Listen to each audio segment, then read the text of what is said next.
Sir দয়া করে আমার চাকরিটা কেড়ে নেবেন না, আমার ছোট ছোট দুইটা বাচ্চা আছে, আমার বৃদ্ধ বাবা মাও ঘরে, প্লিজ স্যার দয়া করুন। এইসব তোমার কাজে গাফিলতি করার আগে ভাবা উচিত ছিল। নাও গেট আউট। স্যার ওভারটাইম করতে করতে অনেকটা ক্লান্ত হয়ে পড়েছিলাম, তাই 5 মিনিটের জন্য ঘুমিয়েছিলাম। আমি আর কোনোদিনও ঘুমাবো না স্যার, দয়া করে প্লিজ স্যার আমার চাকরিটা কেড়ে নেবেন না স্যার। আমি কি বলেছি শুনতে পাওনি? Get out. স্যার দয়া করুন স্যার, দয়া করুন স্যার, প্লিজ এরকম করবেন না। কোরিয়া যাওয়ার জন্য ইমার্জেন্সি টিকিট কাটো, আর একে ঘাট ধরে বের করে দাও। জি স্যার। বাবা ওরা টাকা দিবা, কয়দিন ধরে না খেয়ে রইছি। টাকা কি আপনার জন্য ইনকাম করি যে আপনাকে দিব? আর ইনকাম না করতে পারলে খাওয়ার কথা চিন্তা করেন কোথা থেকে? লজ্জা করে না? স্যার ইনি অসহায় গরিব ভিক্ষুক। কাজ না করলে তো অসহায় ভিক্ষুক হবেই। শুধু শুধু অন্যের পকেট থেকে টাকা নেওয়ার ফয়দা। যান এখান থেকে। এসব থার্ড ক্লাস মানুষদের জন্য বাংলাদেশটা নষ্ট হয়ে যাচ্ছে। স্যার বাসা থেকে ফোন দিয়েছিল, আপনার দাদির আজকে বার্থডে। স্যার আজকে কোরিয়া যাওয়ার টিকিটটা ক্যান্সেল করে দিই। এসব ডেট ফেল মানুষের জন্মদিন পালন করে কি লাভ? যেখানে মৃত্যুবার্ষিকী পালন করার কথা সেখানে জন্মদিন পালন করবে। স্যার এটা তো আপনার জন্য ভাগ্যের ব্যাপার, সবার কপালে দাদা দাদি জোটে না। এসব আজেরা ভাগ্য দিয়ে কি করব? যেখানে শুধু লস আর লস, তারাই দিয়ে তো 2 পয়সাও ইনকাম হয় না, শুধু যাচ্ছেই। তো স্যার ম্যামকে কি বলবো, মানে আপনার আম্মুকে ফোন দিয়ে কি বলবো? বলবে খুব ইমার্জেন্সি কাজের জন্য কোরিয়া যেতেই হবে, নয়তো বিজনেস অনেক বেশি লস হয়ে যাবে, এজন্য আসতে পারিনি। আর বলবে যে দাদির এত সুন্দর একটা মুহূর্তের সময় আসতে পারিনি, এই জন্য আমি খুবই লজ্জিত আর খুবই কষ্ট অনুভব করছি। জি স্যার। আর হ্যাঁ, বুড়িকে একটা গিফট পাঠিয়ে দিও, দাদিকে একটা গিফট পাঠিয়ে দিও।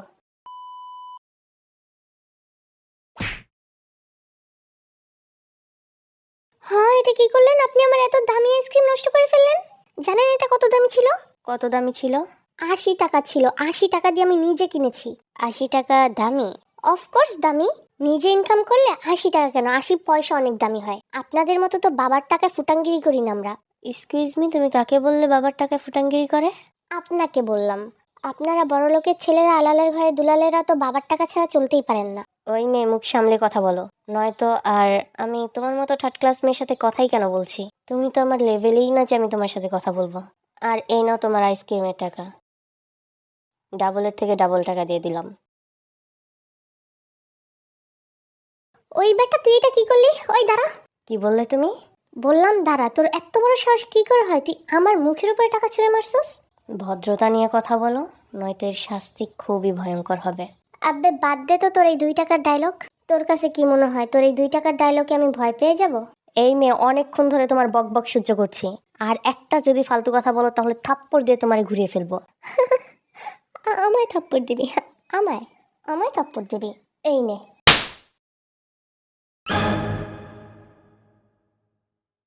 আশা করি তোর উচিত জবাব পেয়ে গেছিস।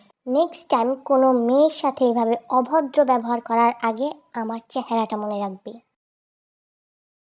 ওই মেয়েটার কোনো খোঁজ পেয়েছ? না স্যার এখনো পাইনি। 24 ঘন্টা পার হয়ে গেছে, এখন একটা সামান্য মেয়ের খোঁজ করতে পারোনি তোমরা? স্যার আমরা চেষ্টা করছি, কিন্তু কিন্তু কি? স্যার আমাদের আরেকটু টাইম দেন, আমরা খুঁজে বের করব। খুঁজে বের করব বললে হবে না, খুঁজে বের করতে হবে। যে করেই হোক এই মেয়েকে আমার চাই তো চাই।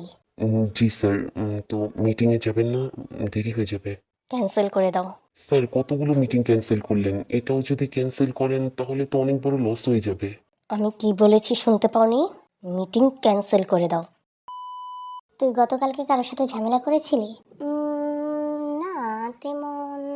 হ্যাঁ, একটা অভদ্র ফালতু ছেলের সাথে। জানিস কি করেছে? জানি, তবে তুই মনে হয় জানিস না, কারণ ফেসবুকে তো যাস না, এই জন্য। কি সব এলোমেলো বলতেছস? ফেসবুকে যাই না তো এখানে কি জানার আছে? কি হয়েছে? তুই কালকে যে ছেলেটাকে থাপ্পড় দিয়েছিলি, সেই থাপ্পড়ের সিনকে যেন ভিডিও করে ফেসবুকে ছেড়ে দিয়েছে, আর ভিডিওটা রাতারাতি ভাইরাল হয়ে গেছে। ও, তাহলে তো ভালোই হয়েছে, উচিত শিক্ষা হয়েছে। ওই খবিশ বেয়াদব ফালতু লোকটা দেখুক যে মেয়েদেরকে অসম্মান করলে কি ফল হয়। ও আচ্ছা, তাই? তুই জানিস ওই ফালতু অভদ্র লোকটা কে? ওইসব জেনে আমার কি লাভ?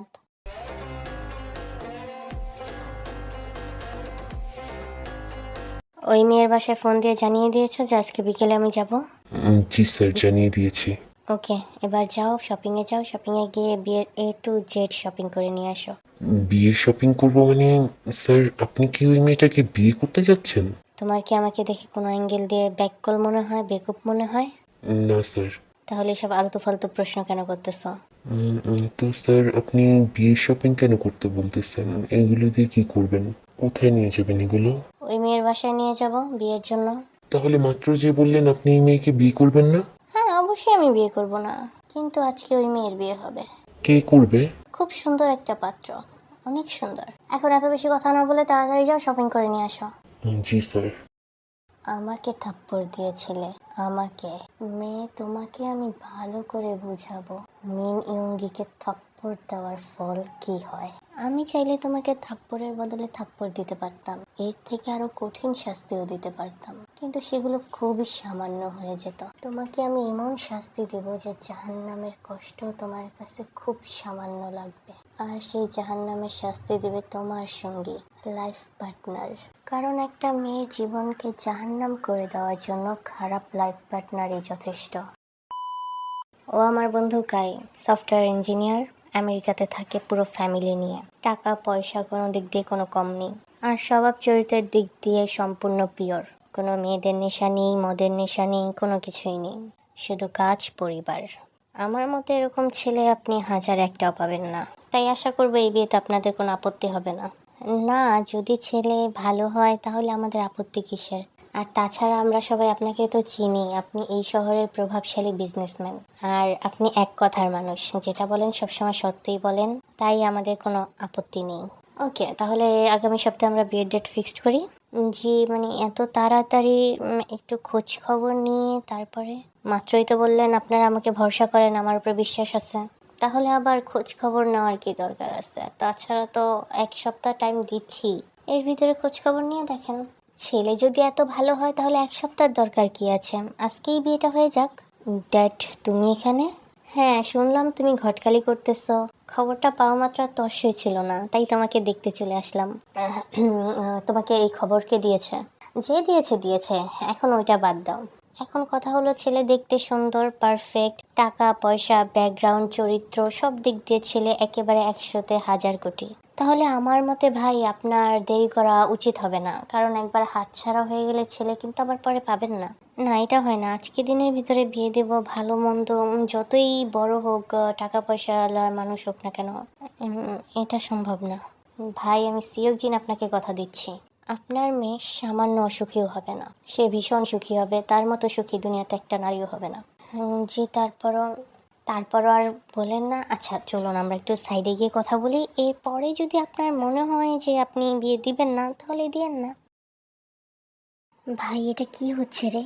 তুই তো বললি এই লোকটার নজর যার উপরে পড়ে তার জীবনটা নাকি ধ্বংস হয়ে যায়, অথচ আমার জন্য দিয়ে একটা প্রস্তাব নিয়ে এসেছে বিয়ের, তাও আমেরিকান। না থুকু, আমেরিকান না, বাট আমেরিকা থাকে। লোকটাকে আমি যতটা মন্দ ভেবেছিলাম, লোকটা কিন্তু মন্দ না, ভালোই আছে। 32টা দাঁত বের করে এভাবে হাসিস না। এই লোকটা যে ডেঞ্জারাস, ও জীবনও কারো ভালো করতে পারে না। নিশ্চয়ই এর ভিতরে কোনো না কোনো প্যাচ লুকিয়ে আছে। আরে বাদ দে তো, কি আর প্যাচ লুকিয়ে থাকবে? আমেরিকা থাকে ছেলে, এটাই তো মেন। কিরে, তুই ঠারকি মেয়ে হয়ে যাচ্ছিস? থাপ্পড় খাবি। ঠারকি হচ্ছে কোথায়? আমার অনেক দিনের স্বপ্ন, আমি বিদেশে গিয়ে পড়ালেখা করব। এই ছেলেকে যদি আমি বিয়ে করি তাহলে আমি বিদেশে গিয়ে পড়াশোনা করতে পারবো। এর থেকে বেশি কিছু লাগে নাকি একটা মেয়ের জীবনে? আর আর ঠারকি ঠুরকি কিছু না, আর লুবিও না আমি, কিন্তু ওই পড়াশোনা করব, বিদেশ যেয়ে এই জন্য বিয়ে করব, এছাড়া আর কিছু না। বাবা তুমি সম্মতি থাকলে আলহামদুলিল্লাহ বলো। আমি আলহামদুলিল্লাহ কেন বলতে যাবো? আমি কি বিয়ে করতেছি নাকি? যে বিয়ে করতেছে তাকে জিজ্ঞাসা করেন। তাকে জিজ্ঞাসা করার আগে তোমাকে জিজ্ঞাসা করতে হবে, কারণ তুমি বিয়ে করছো না, বাট বিয়ে তো দিচ্ছ। আই মিন, তুমি তো ঘটক, ঘটকের পারমিশনটা আগে প্রয়োজন। আমি কখনো এরকম কোনো কথা শুনিনি যে বিয়ের সময় বরের আগে ঘটকের থেকে পারমিশন নেয়, ঘটকের সম্মতি জানতে চায়। তুমি শুনবে কিভাবে? তুমি কয়টা বিয়ের ঘটকালি করেছো, আর কয়টা বিয়েতে গেছো তুমি? আর তোমার বয়সই কত, জানোই কতটুকু? আমার বয়সের অভিজ্ঞতাও রয়েছে, তাছাড়া আমি অনেকগুলো বিয়েও দিয়েছি, আর বিয়ে তো অনেকগুলো খেয়েছি। সো সেই হিসেবে আমি জানি। এখন তুমি বলো আলহামদুলিল্লাহ রাজি, তাহলেই হবে। ওকে, আলহামদুলিল্লাহ রাজি। আলহামদুলিল্লাহ, এবার এখানে একটা সিগনেচার দাও তো। আমি কেন সিগনেচার দিব? বর সিগনেচার দিবে। এবার আবার বলো না যে বরের আগে ঘটক সিগনেচার দেয়। বলবো না কেন? যেটা নিয়ম সেটা তো বলবোই। বরের আগে অবশ্যই ঘটক সিগনেচার দেয়। এটা কোন ধরনের ফালতু নিয়ম? আমি আজ পর্যন্ত এমন কোনো নিয়ম শুনিই নেই। শুনো নাই, বাট এখন শুনো, এটা নতুন নিয়ম করা হয়েছে। আগে ঘটকের সিগনেচার দিতে হবে, তারপরে। আমি পারবো না। পারবে না কেন? তুমি ঘটক, তুমি সিগনেচার দিবে না? বিয়ে করাতে যখন এসেছো সম্পূর্ণভাবে বিয়েটা সম্পূর্ণ করো। হুম, ঠিক আছে। কি হলো, আপনি কোথায় যাচ্ছেন? বরের সিগনেচার সম্মতি নেবেন না? হ্যাঁ, আগে মেয়েটা নিয়ে আসি, তারপরে নিব। ও আচ্ছা। তোমার সাথে সিওকজিনের একমাত্র ছেলে মিন ইয়ংগির 5 কোটি টাকার দেনমোহরে বিয়ে ধার্য করা হয়েছে। তুমি কি রাজি আছো? যদি রাজি থাকো তাহলে বলো আলহামদুলিল্লাহ। আলহামদুলিল্লাহ। তাহলে এখানে সিগনেচার দাও মা। ওই, আমি তো শুনলাম ছেলের নাম কাই, কিন্তু এইখানে বললো মিনিয়ঙ্গি। ও আচ্ছা, এটা মনে হয় ছেলের আসল নাম। আর কাই মনে হয় ডাকনাম। গাধি, যে ছেলেকে বিয়ে করার জন্য লাফাচ্ছিলি, তোর সাথে সেই ছেলের বিয়ে হয়নি। তাহলে কার সাথে বিয়ে হয়েছে? যে সম্বন্ধ নিয়ে এসেছে তার সাথে বিয়ে হয়েছে। হোয়াট? ঘটকের সাথে বিয়ে হলো? না, বেটা অনেক বুড়া হবে না? দাড়ি পাকা, চুল পাকা। শেষমেশ এতটুকু বয়সে আমি বুইড়া বেটারে বিয়ে করলাম। হ্যাঁ, এই জন্য বেশি লোভ করতে নাই, অতি লোভে তাঁতি নষ্ট। এখন আমার কি হবে? ওই 60 বছরের দাদুকে নিয়ে আমি কিভাবে সংসার করব? আর আমার বিদেশে গিয়ে পড়ালেখা, সেটা তো গেল। আচ্ছা, যা হবার তো হয়েই গেছে। এখন বল, ওই 60 বছরের দাদুর কি টাকা পয়সা আছে? আই মিন, আমাকে বিদেশে নিয়ে পড়াশোনা করানোর মতো টাকা আছে? বিদেশে গিয়ে শুধু পড়াশোনা না, এখানে সেটেল হওয়ার টাকা পয়সা আছে। আর আমি যতটুকু শুনেছি, তার কোরিয়াতেও নাকি বিজনেস আছে। কোরিয়া? কোন কোরিয়া? South Korea? হ্যাঁ। ও সত্যি? হায় আল্লাহ, আমার ড্রিম কান্ট্রি। হ্যাঁ, এই জন্যই মানুষ বলে আল্লাহ যা করে ভালোর জন্যই করে। আমি 60 বছরের দাদুর সাথে সাউথ কোরিয়া যাব। তারপরে ওই শরবতের সাথে বিষ গুলিয়ে ওইটা দাদুকে খাইয়ে মেরে ফেলবো। দেন বিটিএস কনসার্টে যাব। ওইখানে গিয়ে সুগাকে কিডন্যাপ করব। এরপরে জোর করে বিয়ে করে বাচ্চা কাচ্চার মা বাবা হয়ে যাব।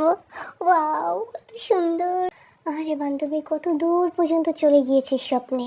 একটু ফিরে আয়, বাস্তবতা একটু দেখ, বাস্তবতা একটু শোন। আর তুই বারবার 60 বছরের দাদু কেন বলছিস গাধি? 60 বছরের দাদু কি তোর বিয়ের সম্বন্ধ নিয়ে এসেছিল? ও হ্যাঁ, তাই তো, 60 বছরের দাদু তো নিয়ে আসেনি। বিয়ের সম্বন্ধ নিয়ে এসেছে তো ওই... হ্যাঁ, এর মানে ওই খবিশ লোকটার নাম মিনিঙ্গি। ইয়েস। এটা কি হলো? এটা কেন হলো? আমার কপালে ভাবে কেন পড়লো? না না না, এটা হতে পারে না, এটা কখনোই হতে পারে না। এভাবে ঢং করে কান্না করিস না, একটু পর এমনিতেও কান্না করতে হবে। না, কান্না করবো কেন? এত কষ্ট করে মেকআপ করেছি, মেকআপটা নষ্ট হয়ে যাবে না? আর আমি কান্নাই কেন করব? আজকে বিয়ে হয়েছে, কালকে এই বেটাকে আমি ডিভোর্স দিয়ে চলে আসবো। শেষ, ভ্যানিশ। আরে বান্ধবী, স্বপ্নের জগৎ থেকে যে তুই কবে বের হবি? বের হওয়ার দরকার নেই, আমার স্বপ্নের জগতে অনেক সুন্দর। বাস্তব জগতে ওই বেটার কপালে উষ্টা মেরে ওই বেটাকে ডিভোর্স দিয়ে তারপর চলে আসবো। ওকে, দেখা যাক। হোয়াট দ্য হেল ড্যাডি, এটা কি করেছো তুমি? ওই থার্ড ক্লাস ফালতু মেয়েটার সাথে আমার বিয়ে দিয়েছো? না না না, এটা কখনো সম্ভব হতে পারে না। আমার ওয়াইফ কিনা শেষ পর্যন্ত ওই মেয়েটা? ও নো, ইম্পসিবল। এটা তো আমি কল্পনাও করতে পারতেছি না। কল্পনা করবে কেন? বাস্তবেও তোমার বউ, তাহলে কল্পনার কি প্রয়োজন আছে? বাস্তবেও আমার বউ কখনোই না। আপনি ভালো করে জানেন, একটা ছেলের অনুমতি ব্যতীত কোনো বিয়ে হয় না। এটা সম্পূর্ণ ইলিগেল। ইসলামিক দিক দিয়ে এটা বিয়ে হয়েছে কিনা আমি শিওর জানি না, বাট যদি আইনগতভাবে বলো তাহলে তো তোমার বিয়ে হয়ে গেছে। কারণ সেখানে তোমার সিগনেচার আছে, আর তুমি সজ্ঞানে সেখানে সিগনেচার করেছো। আমি সজ্ঞানে কখনো সিগনেচার করিনি, আমাকে ধোকা দিয়ে সিগনেচার করানো হয়েছে। যেভাবেই হোক, সেটা তো আর ওইখানে লেখা নেই। ওকে ফাইন, বিয়েটা আপনার ইচ্ছা হয়েছে, ডিভোর্সটা আমার ইচ্ছা হবে। আমি কালকে দিনের মধ্যে ওকে ডিভোর্স দেবো। ওকে, দিয়ে দিও, কিন্তু দেওয়ার আগে আমার একটা কথা শুনে নাও। ওই মেয়েটার নামে বর্তমানে আমাদের কোম্পানির 80% শেয়ার। তাই যদি তোমাদের ডিভোর্স হয়, তাহলে ওই কোম্পানির আসল মালিক কিন্তু ওই মেয়েটা হয়ে যাবে। আর শুধু কোম্পানির না, আমাদের বাড়ি, সম্পত্তি, সব কিছুর। হোয়াট? এটা কখন করলেন আপনি? যখন তুমি একটা মেয়ের জীবন নষ্ট করার প্ল্যান করেছিলে, তখনই করেছি। তোমার কি মনে হয় তুমি একাই গেম খেলতে পারো? আমি পারি না। আমি তোমাকে জন্ম দিয়েছি বেটা, তাহলে তোমার থেকে একটু বেশি হলেও তো প্লেয়ার ভালো হব। তাই তো সিক্রেট করো না, চুপচাপ বিয়েটা মেনে নাও। আর না মানলে কিছু করার নেই। ড্যাড, এসব কিছু মিথ্যে। তুমি মিথ্যে বলছো তাই না? মোটেও না মাই সান, যেটা সত্য সেটাই বলেছি। এখন যাও, উপরে যাও, বৌমা তোমার জন্য অপেক্ষা করছে। আর হ্যাঁ, তুমি যেহেতু বিয়েটা মানোনি, মন থেকে বিয়েটা করোনি, তোমাকে ধোকা দিয়ে বিয়ে করানো হয়েছে, তাই আমার মতে আজকে তুমি বৌমার রুমে যেও না। আগামীকালকে তোমাদের বিয়ে আমি আবার করাবো, তখন একসাথে এক রুমে থেকো তোমরা। আজকে বরং তুমি গেস্ট রুমে ঘুমাও। ড্যাড, তুমি এটা করার আগে অ্যাটলিস্ট আমাকে জিজ্ঞাসা করতে পারতে যে আমি কেন ওই মেয়েটার সাথে এরকম করতে যাচ্ছিলাম। তুমি জানো এই থার্ড ক্লাস মেয়েটা আমাকে রাস্তায় সবার সামনে থাপ্পড় মেরেছিল, সেটাও বিনা কারণে। বিনা কারণে না, তুমি ওর চেহারার উপরে টাকা ছুঁড়ে মেরেছিলে। একটা মানুষের কাছে এর থেকে বড় অপমান আর কিছুই হতে পারে না। তারপরেও তো মেয়েটা ভালোই করেছে, শুধুমাত্র একটা থাপ্পড় দিয়েছে। ওইখানে অন্য কেউ থাকলে তোমার হাড়গোড় ভেঙে দিত। ও আমাকে থাপ্পড় মেরেছে এটা জানার পরও তুমি মেয়েটাকে সাপোর্ট করতেছো? অবশ্যই সাপোর্ট করতেছি। যদি এখানে তোমার দোষ না থাকতো তাহলে আমি কখনোই মেয়েটাকে সাপোর্ট করতাম না, কিন্তু এখানে সম্পূর্ণ দোষ তোমার। এখন এত রাগ দেখিয়ে কোনো লাভ নেই বাবা, যা হবার তো হয়েই গেছে। আর তুমি তো আমার ছেলে, আমি ভালো করেই জানি তুমি কী স্বভাবের। তোমার ভাগ্য অনেক ভালো যে তুমি ওর মতো একটা মেয়ে পেয়েছো, নয়তো তোমার যে স্বভাব, ওই স্বভাব অনুযায়ী যদি তুমি কোনো লাইফ পার্টনার পেতে, তাহলে মনে হয় আমি দুনিয়াতে বেঁচে থাকতে জাহান্নাম দেখে যেতাম। এখন যাও ঘুমিয়ে পড়ো, কালকে অনেক কাজ আছে, মেহমান আসবে, বিয়ে শাদী হবে, অনেক ঝামেলা। যাও এখন ঘুমিয়ে পড়ো, যাও বাবা। ওই রাতে ইয়ঙ্গি জিনের কথা মতো গেস্ট রুমে ঘুমায়। পরের দিন সকালে ইয়ঙ্গি আর সুমাইয়ার ধুমধাম করে বিয়ের অনুষ্ঠান হয় এবং পুনরায় আবার ওদের দুজনের বিয়ে দেওয়া হয়। যদিও এবার ইয়ঙ্গি রাজি ছিল না, কিন্তু বাধ্য হয়ে বিয়েতে রাজি হয়, কারণ ওই যে জিনের মিথ্যে ব্ল্যাকমেল। যেহেতু বাধ্য হয়ে বিয়েটা সেরেই ফেলেছে, তো ফার্স্ট নাইট তো করবেই, তাই না? যতই হোক না কেন ছেলে মানুষ। যাই হোক, এরপরে বেশ কিছুদিন কেটে যায়।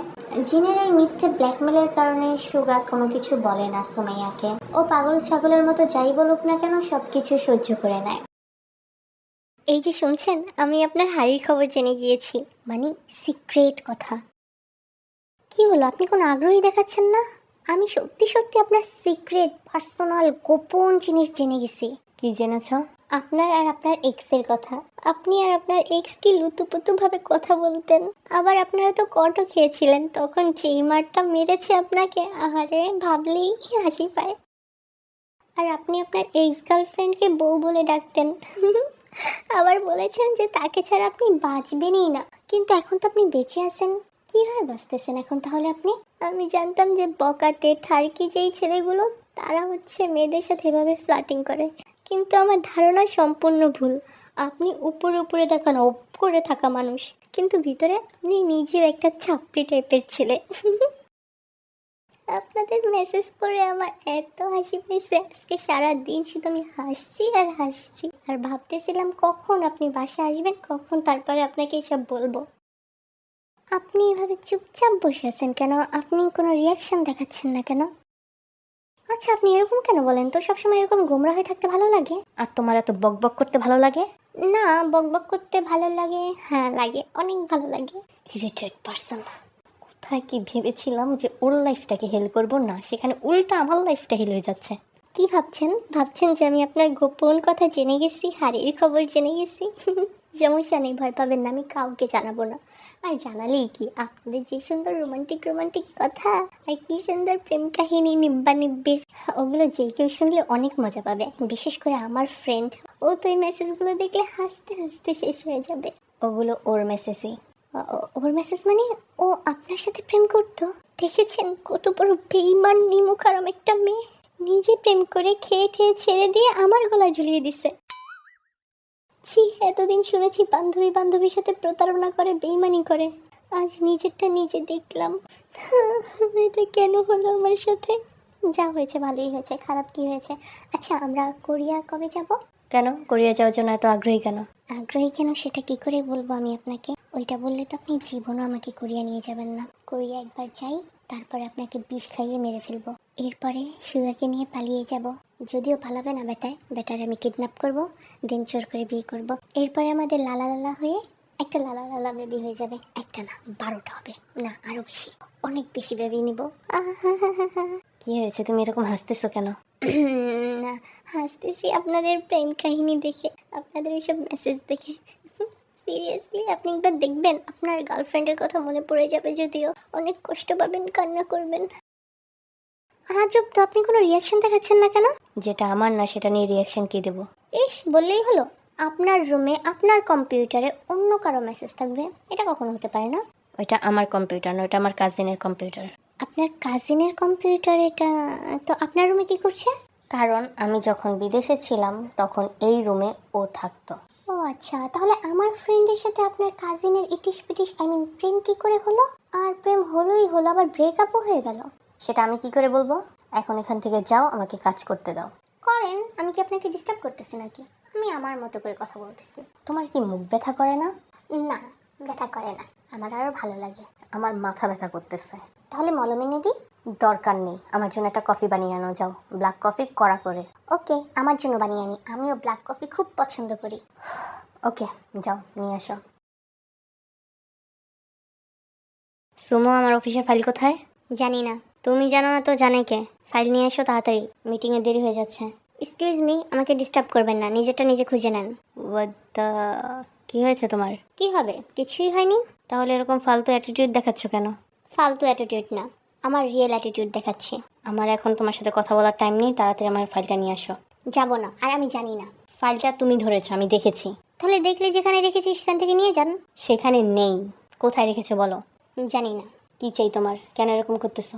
জানেন না আমি কি চাই? না, জানি না। না জানলে নাই। Okay fine. আরে চলে যাচ্ছে। আচ্ছা শুনুন না, আমি বলছি তো, আমি কোরিয়া যেতে চাই। ওকে, নেব পরে। নেব পরে বলতে বলতে কতদিন হয়ে গেছে, এখনো নেওয়ার কোনো নামগন্ধই নেই। আর আপনার কোরিয়া যেতে অসুবিধা কোথায়? আমি শুনেছি বিয়ের আগে আপনি মাসে 2-3 বার যেতেন কোরিয়ায়, আর এখন কোরিয়া যাওয়ার কথা বললে আচ্ছা যাবো, ঠিক আছে, ওই পর্যন্তই। কেন কোরিয়া যাবে? এমনি যাব, ঘুরতে যাব। কোরিয়া আমার ড্রিম কান্ট্রি, আমার অনেক ভালো লাগে। শুধু কোরিয়াকে ভালো লাগে নাকি কোরিয়ার সুগাকে ভালো লাগে? উম, হ্যাঁ, ওকেও ভালো লাগে, কোরিয়াকেও ভালো লাগে। ভালো লাগলে ওই পর্যন্তই রাখো, দেশেই থাকো। আর আমার এত অল্প বয়সে মরার শখ হয়নি বউয়ের হাতে। হ্যাঁ, শয়তান বেটা জানলো কেমনে আমি ওরে মারার প্ল্যান করতেছি? না, ওইটা তো অনেক আগে করেছিলাম, এখন তো করিনি। এখন মারবো না, বেটা একটু একটু হলেও ভালো আছে। শুধু কোরিয়া গিয়ে সুগাকে দেখে একটু ছেঁকা ছেঁকা গান গাবো, তারপরে চলে আসবো, এতটুকুই তো। আপনাকে কে বললো এইসব ফালতু কথা? আমি আপনাকে কেন মারতে যাব? সুগাকে কিডন্যাপ করে বিয়ে করার জন্য? মোটেও না, আমি আমি এরকম কোনো মেয়ে না, আমি মানুষ খুন করবো, ছি, এটা ভাবতেও পারি না। অথচ এটা ছোটবেলা থেকেই কল্পনা করে আসছো, বিয়ের পরে জামাই মেরে তারপরে কোরিয়া গিয়ে সুগাকে কিডন্যাপ করে বিয়ে করে বাচ্চার মা হয়ে যাবে। এসব আপনি কি করে জানলেন? তোমার বেস্ট ফ্রেন্ড বর্তমানে আমার ম্যানেজারের গার্লফ্রেন্ড, সো এটা জানা কি বেশি কঠিন? দেখেছেন ও কত বড় বেঈমান, এজন্যই মানুষ বলে বিশ্বাস করে কাউকে কোনো কথা বলতে নেই। দিল আমার বিশ্বাসের ঘর ফুটো করে। তবে শুনেন, এইসব আমি অনেক আগে ভেবেছি যে বিয়ে করে জামাই মেরে তারপরে কোরিয়া গিয়ে সুগাকে বিয়ে করব, কিন্তু এখন ভাবছি না। কেন ভাবছো না? কারণ আমি আমার জামাইকে ছেড়ে কোথাও যাব না, আমার জামাই অনেক ভালো, আমার জামাইকে আমি অনেক ভালোবাসি, এই জন্য। মিথ্যে কথা বলতে তোমার জিব্বা আটকায় না, তাই না? জিব্বা আটকাবে কেন আজব? আমি মিথ্যে কথা বলছি নাকি, আমি সত্যি কথা বলছি। আমি সত্যি আপনাকে অনেক ভালোবাসি। বিশ্বাস হয় না আপনার? না। তাহলে আমার চোখের দিকে তাকান, আমার চোখের দিকে তাকালে বিশ্বাস হবে আমি আপনাকে কতটা ভালোবাসি। তোমার মুখ যখন মিথ্যা কথা বলতেছে তাহলে তোমার চোখ কি সত্যি কথা বলবে? চোখও মিথ্যা কথা বলে। কোরিয়া যাওয়া ক্যান্সেল। হ্যাঁ, না, এটা হতে পারে না, প্লিজ এরকম করবেন না, আমি কোরিয়া যাব। ছোটবেলা থেকে স্বপ্ন দেখে এসেছি বড়লোক জামাই বিয়ে করে ওই জামাইকে মেরে তারপরে কোরিয়া যাব, তারপরে সুগাকে বিয়ে করব। সেই ভাবনা চিন্তা তো আমি বাদ দিয়ে দিয়েছি, জামাই মারবো না, আমি বললাম তো। শুধু একবার আমার সুগাকে দেখব। সুগা, তোমায় আমি কবে দেখব? কোনোদিনও না। আপনি জাননি? না, ফাইলটা দাও আগে। জানি না, ফাইল দিব না। কোরিয়া না নিয়ে গেলে ফাইল দিব না। ঠিক আছে, দেওয়া লাগবে না, তবে আগামী 1 বছর বাবার বাড়ি যাওয়ার চিন্তা ভাবনাও করবে না। হ্যাঁ, না না না, এটা বলবেন না প্লিজ। আচ্ছা ঠিক আছে, আমি দিয়ে দিচ্ছি, ওই যে সোফার নিচে। তুমি আমার এত ইম্পর্টেন্ট ফাইলটাকে সোফার নিচে রাখছো? তারপরে তো রাখছি, আপনি তো তাও রাখেননি। আপনার গুরুত্বকে আমি গুরুত্ব দিই, আর আমার গুরুত্বকে আপনি বালের দামও দেন না। কী সব ওয়ার্ড ইউজ করতেছো তুমি? আমি খারাপ কিছু তো বলিনি, আমি বাল মানে বুঝিয়েছি, মানে চুলকে চুলকে বুঝিয়েছি। আমি অবুঝ না, কোনটাকে বুঝিয়েছো সেটা আমি ভালো করেই জানি। নেক্সট টাইম এসব ফালতু ওয়ার্ড ইউজ করবে না, ওকে? ওকে। হ্যাপি অ্যানিভার্সারি বউ। বাবা, আমার বিলাইটা এত সুন্দর করে কথা বলতে পারে। এই জন্যই তোমার সাথে সুন্দর করে কথা বলি না, সবসময় খোঁচা থাকেই। খোঁচা কোথায় দিলাম? আমি বললাম আপনি এত সুন্দর করে কথা বলতে পারেন। কেন, আমি কি এতটাই খারাপ যে আমি ভালো করে কথাও বলতে পারি না? না, খারাপ না, তবে খারাপ ছিলেন আগে অনেক, খুব বেশ, কিন্তু এখন খুব ভালো। দেখো, আজকে আমাদের অ্যানিভার্সারি, দয়া করে আমার মাথাটা গরম করো না। আমাকে ট্রেড দিতেছে, মাথা গরম করলে কি করবি? ওই কি করবি তুই? সুমো, আজকে আমাদের অ্যানিভার্সারি আর তুমি আমাকে তুই তুকারি করতেছো? হ্যাঁ করতেছি, 100 বার করবো, কি করবি? আচ্ছা সরি বউ, রাগ করো না, আজকে একটা বিশেষ দিন, এই দিনে দয়া করে পাগলামিটা করো না, একটু শান্ত থাকো। শান্ত থাকো মানে? আমি কি সবসময় অশান্তি করি নাকি? মোটেও অশান্তি করো না, সবসময় আমিই অশান্তি করি। তুমি তো সব কিছু সহ্য করো মুখ বুঝে। হ্যাঁ, অবশ্যই সহ্য করি। এই 1 বছরে আমি যা যা সহ্য করেছি অন্য কেউ থাকলে জীবনও সহ্য করতো না। আমাকে সহ্য করার সমস্ত দায়িত্ব তোমার। হয়েছে হয়েছে, আর বলতে হবে না। আচ্ছা বউ, তুমি এখন বলো কি গিফট চাও? যা চাই তা দিবেন? অবশ্যই দেব। সেটা কিন্তু অনেক দামি। জাস্ট একবার বলো, তোমার পায়ের নিচে এনে হাজির করব। পায়ের নিচে হাজির করা লাগবে না, তবে আপনি দিতে পারবেন না। জাস্ট একবার বলে দেখো, শুধুমাত্র কোরিয়া যাওয়া বাদে। হ্যাঁ, ওইটা যাওয়া বাদে দিবেন কেন? আমি তো ওইটাই চাই। ওইটা দেব না। কেন দিবেন না? এই 1 বছরও কি আপনি আমাকে বিশ্বাস করতে পারেননি? না, পারিনি। এটা কেমন কথা হলো? আপনি আমাকে এত ভালোবাসেন, এত কুহারা কুহারা কথা বলেন, অথচ নিজের বউকে বিশ্বাসই করেন না। আমি ভালোবাসি, বাট আমার বউ তো আমাকে ভালোবাসে না। আমার বউ সেই সুগাকেই ভালোবাসে। তো আমি কি ব্যাককল জামাই নিজের বউকে শিয়ালের কাছে দিয়ে আসবো? মোটেও আমার সুগাকে শিয়াল বলবেন না। ও বিলাই, কিউট বিলাই। কি বললে? তোমার সুগা? না, না, মানে এমনি মুখ ফুসকে বের হয়ে গেছে। এরপরও তুমি বলো তোমাকে আমি কোরিয়া নিয়ে যাব। কোনোদিনও সম্ভব না। আমরা আগামী সপ্তাহে ইটালি যাব। ইটালি গিয়ে 1 মাস থেকে আসবো। আমি ইটালি যাব না, আমি কোরিয়া যাব। আমি সুগাকে দেখবো। প্রমিস, আমি দূর থেকে দেখে শুধু একটুখানি দেখবো, একটু ফ্লাই কিস করবো, তারপর চলে আসবো। ফ্লাই কিস করবে? সরি, কোনো কিস করবো না, শুধু একবার দেখবো। বলেছি না, কোরিয়া যাওয়া ক্যান্সেল মানে ক্যান্সেল। দ্বিতীয়বার কোরিয়ার নাম উচ্চারণ করবে না। না, এটাও হতে পারে না সুগা।